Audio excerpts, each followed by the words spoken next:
second so people can I've forgotten the first period. This is like I have rarely forgotten, but for today's been kind of rough. I've forgotten. So I know that I've kind of forgotten to record a little bit as I start this. As you can see, I'm looking for the power and the root. I'm just converting from fractional exponents to square roots or roots, radical expressions. So the top number is my power and the bottom number in the fraction is my root. So I'm going to rewrite this. This is going to be a cubed root of x, y, z. Done.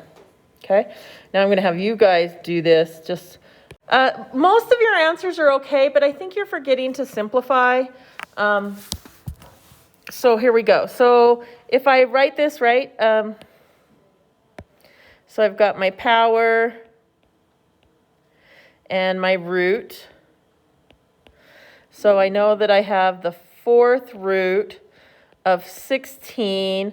And I could write this two different ways. I can put the 16 here. I can put the 3 here. Or I can write it as the fourth root of 16 cubed. It doesn't matter. Either way. Whichever way makes sense to you. It doesn't matter to me. Okay. So I'm going to write mine this way for this one. Because I know that the fourth root of 16 happens to be 2. And then 2 cubed would be 8. Because 2 times 2 is 4, times 2 is 8, times 2 is 16. So the fourth root of 16 is 2. Okay? So on the second one, it's kind of similar. Again, power and root, right? Power. After a while, I won't write this anymore. Root. So I've got a fourth root of 81x to the third. Okay. So I happen to know that 81 is 3 to the fourth power. 81 is 3 times 3, which is 9, and 3 times 3, which is 9.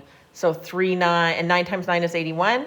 So that gives me, the fourth root of 81 is 3, and then that's still cubed. I still have this cube with it. So this one's a little harder to write, unless I maybe if I did, sorry, wrong thing. Maybe if I wrote it this way, I think maybe if I wrote it this way, it'd make a little more sense. I'm going to separate them out. So I have the fourth root of 81 to the third power times the fourth root of x cubed. And I think this one's going to make a little more sense. And even to me, visually, it makes a little bit more sense because I know that this is 3 cubed times the fourth root of x cubed. So this would be 27 fourth root of x cubed. Okay? To simplify it, because that 81 doesn't have to stay in because it's the fourth root of 81 is 3, and then 3 cubed is 27. And then I can't do anything with the x because I only have 3 x's and I need 4 to bring something out, so those stay inside. So the next one again says, let's see, what does this one say? The square root of 9y to the 6th all cubed. Now I can take the square root of 9y to the 6th. What's the square root of 9y to the 6th? What's the square root of 9? 3. And what's the square root of y to the 6th? Okay, I have 6 y's and I want to make, how many groups of 2 do I have? 3. There we go. So y cubed. And then that's all cubed again, right? So I distribute that 3 through. 3 cubed is 27 y to the 9th. Okay? So not only do I have to recognize the fractional exponent laws, I still have to remember my regular exponent laws and make everything fixed. And don't worry about switching. It's okay that you switch the roots and the powers. Thank you for recognizing that you did that. And no need to be sorry. Just you did the correct thing. Thank you. Good job. Okay. So is everyone comfortable? Are you okay with that? It's not too bad? Okay. So now we're going to go backwards. And there's no simplifying this really. So we're going to write an equivalent expression using exponents. So now I want to go backwards. I just wrote it from fractional exponent to a root form or simplified. Now I'm going to go back and I want to write it as a fractional exponent. So this is 18 to the first power. And remember, this is my power. Oh, sorry, this is my numerator, numerator. And this right here is my denominator. Sorry, I always spell that wrong unless I sound it out. Denominator. I should just say top and bottom. It'd be so much easier. But so that's I'm just going to write it that way. So it'll be 18 to the 1/3. And that's it. Done. 18 to the 1/3. How did I got 27 in B? Yeah, of course I can. So I just need to go back here for a second. They needed me to explain how I got 27 here. So what I did is it's to the 4th power, right? So this is a multiplication. It's 81 times x. So I can separate it into 2 separate square roots. So I separated it into the 4th root of 81 cubed times the 4th root of x cubed. Is that okay? And then the 4th root of 81, if I do 81 is 9 times 9, correct? Which is 3 times 3, which is 3 times 3. So the 4th root of 81 is 3. And then it's cubed. So 3 cubed right here, 3 cubed is 3 times 3 times 3, which is 27. So 3 times 3 is 9 times 3 is 27. Yep, okay. I know there's a lot of 3's going on in that problem, but I'm glad it kind of helped out a little bit. Okay, so number 2, same thing. Right, I have a power of 1, which is my top. I'm just going to spell it top and bottom because it's shorter now. And I have a square root. There's not a 2 there, but because it's a square root, they don't put a 2 there. But that's going to be the bottom of my fraction. So that means I'm going to have 22 to the 1/2.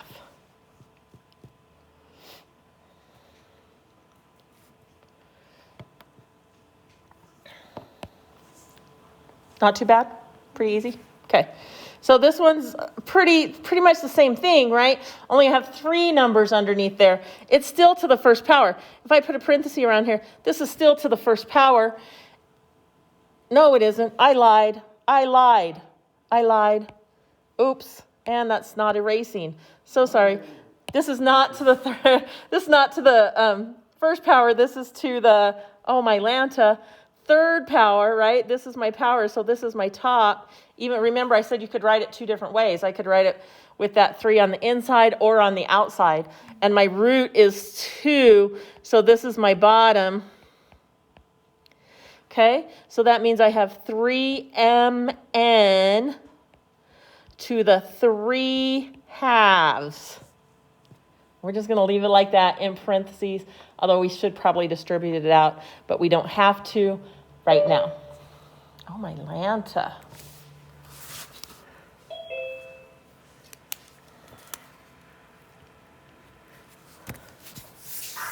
Welcome to class, Hiva. Oh, thanks. And this is the same thing, right? It's the same thing. I have the top and the bottom. So here's my top. Here's my bottom, right? So I'm going to have 2x. The top of my fraction is not going to change because there's no square root in it. And my bottom is going to become z to the 2/3.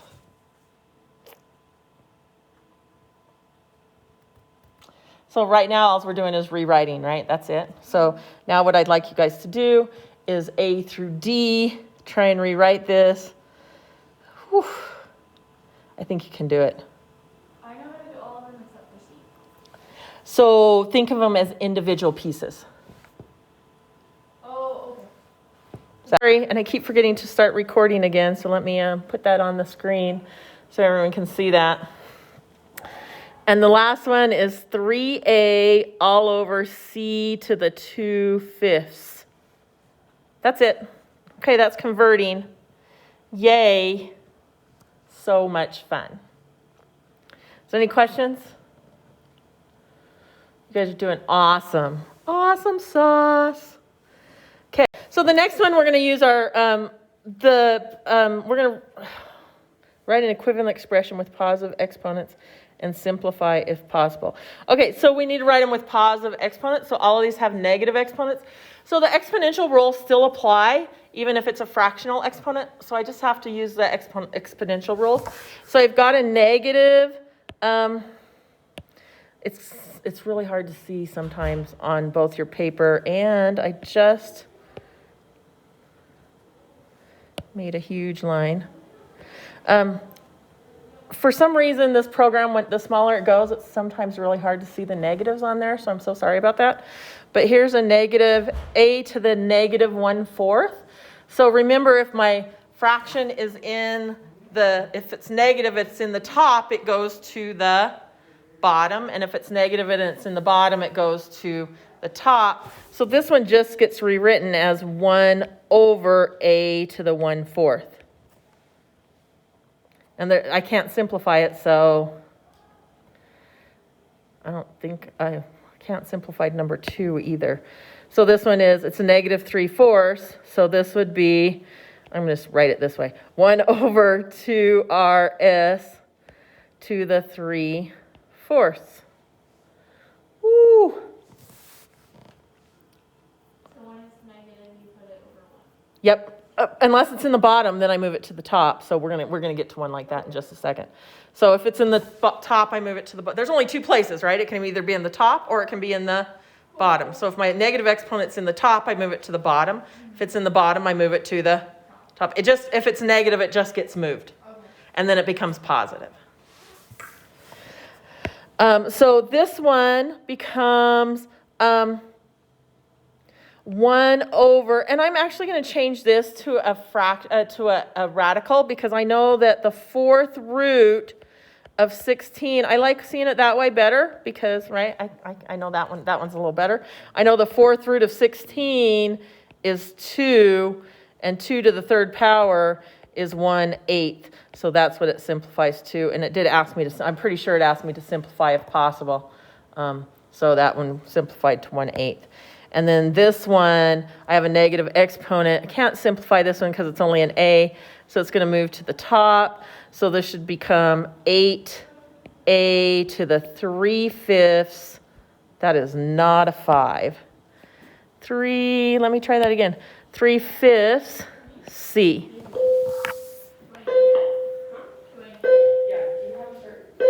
Push record before I go on. So I'm going to add, my bases are the same. So I take my exponents and I add them. So I've got a to the 2/3 plus negative 5/4. So I'm going to take these and I'm going to add them. So I'm going to come down here so I have a little more room. So 2/3 minus 5/4. So my common denominator should be 12. So 3 goes into 12 4 times. 4 times 2 is 8. Minus 4 goes into 12 3 times. Minus 15. So that equals, what does that equal? Negative 7/12. So that means I've got a to the negative 7/12, which is going to be 1 over a to the 7/12. So that should be my answer there. And here again, I'm going to add. So I've got x to the 3/4 plus 1/3. So I'm going to take this. I'm going to come down here. And I'm going to say 3/4 plus 1/3.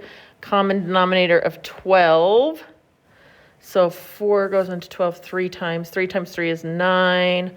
Plus 4 is 13/3. So I'm going to get x to the 13, and I don't know why I put thirds. That should be 13/12.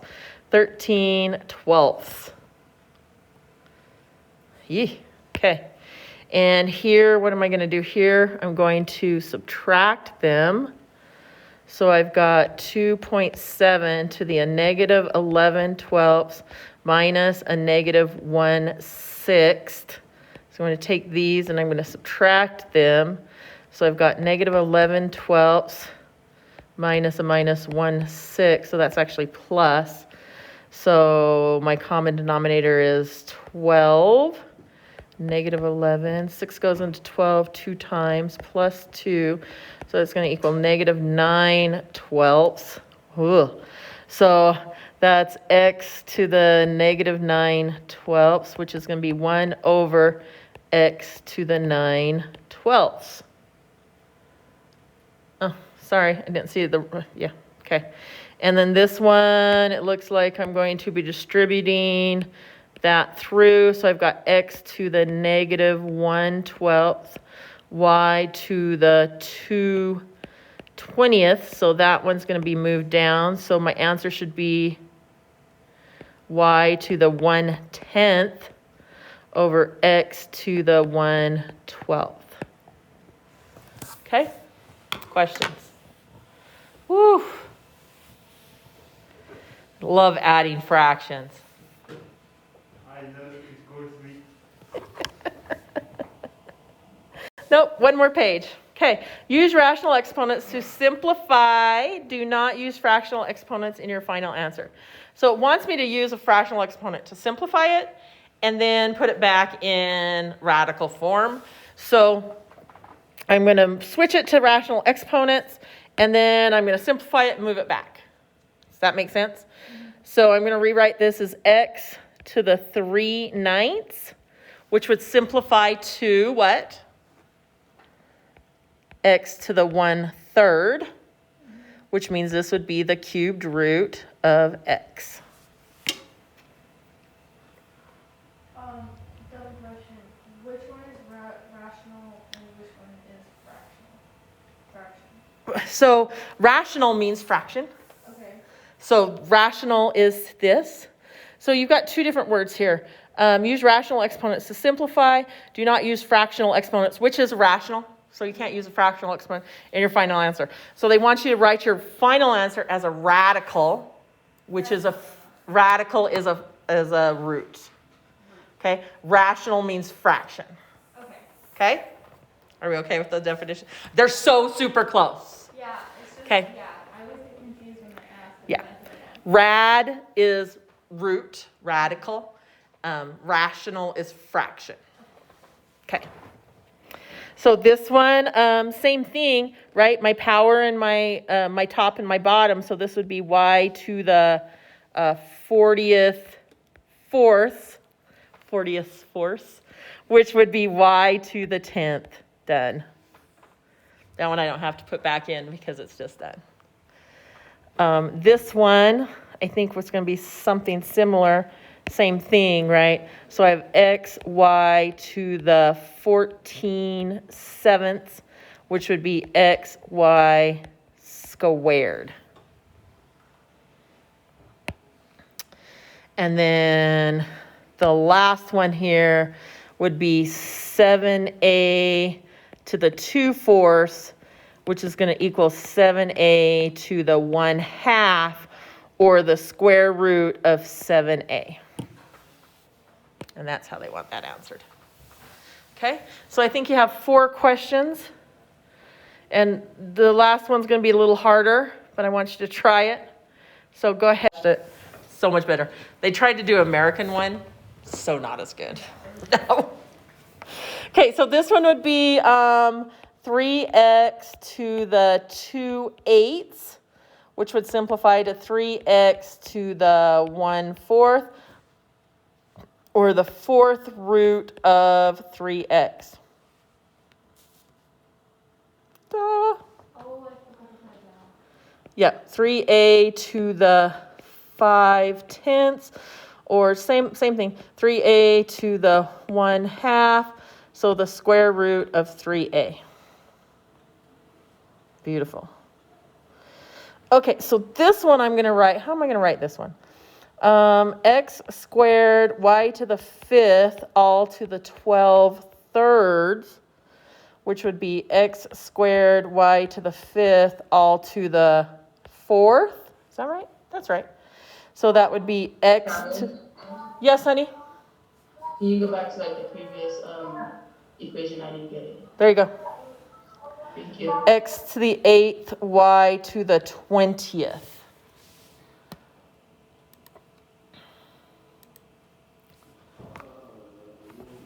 And you don't have to put that one back. No, because there's no more root. There's no more root left there. So, yeah. Because 12 divided by 3 is just 4. So this one's a little trickier because it's a root inside of a root, right? Mm-hmm. So I think if I rewrote this from the inside out, I could write this as xy to the 1/3 to the 1/4.